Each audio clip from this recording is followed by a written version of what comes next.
सद्गुरुदेव की जय। एक शब्द में सब कहा, सब ही अर्थ विचार। भजिए निस दिन राम को, तजिए विषय विकार।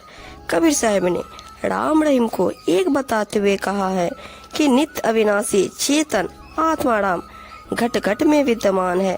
सच्चे सतगुरु की शरण में जाकर उनके उपदेश अनुसार मन इंद्रियों को संयमित करके विधिवत सहज साधना द्वारा अपने हृदय में उस परमात्मा राम का साक्षात्कार होता है। इससे परम सुख शांति की प्राप्ति के साथ साथ अंततोगत्वा जीव जन्म मरण के बंधन से छूट जाता है। उनके वचनानुसार इस संसार से उद्धार पाने के लिए व्यवहार और परमार्थ दोनों का सुधार आवश्यक है। अपनी शब्दवाणियों में उन्होंने जीव को फंसाने तथा नरक यात्रा में डालने वाले सांसारिक माया मोह, काम, क्रोध, लोभ और राग द्वेष, निंदा आदि सब विषय विकारों को त्यागने के लिए कहा है। इसकी निवृत्ति के लिए उन्होंने सद्गुरु की सेवा भक्ति और संतों की सत्संगति का विशेष निर्देश किया। अपने सारोपदेश में वे सांस सांस में अंतर्यामी राम को भजने तथा समस्त विषय विकारों को त्यागने के लिए कहते हैं। एक ही त्वचा हार मलमूत्रा, एक रुधिर एक कूदा, एक बूंद से सृष्टि रची है, को ब्राह्मण को शूद्रा।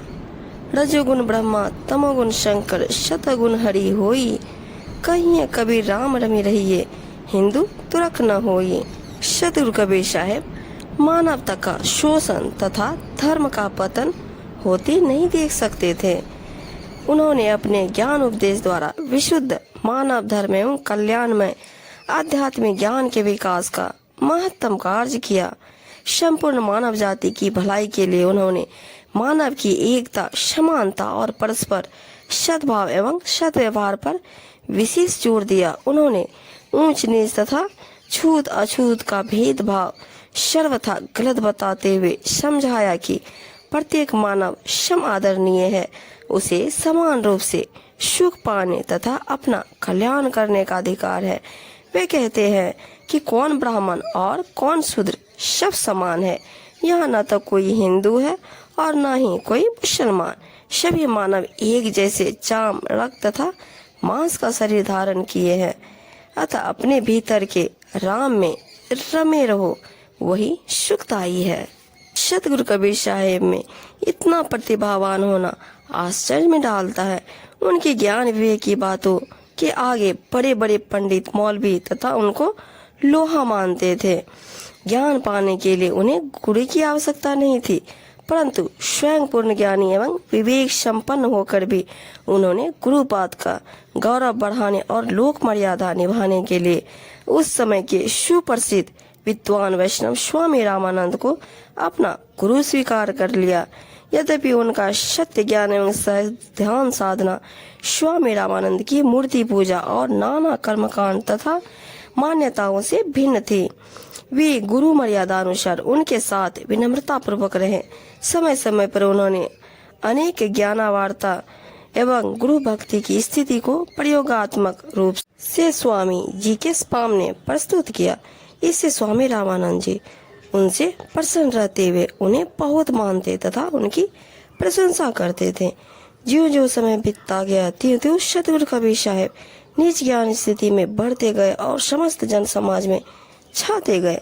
विशेषतः संत भक्तों के बीच वे उत्तरोत्तर प्रकाशमान होते गए।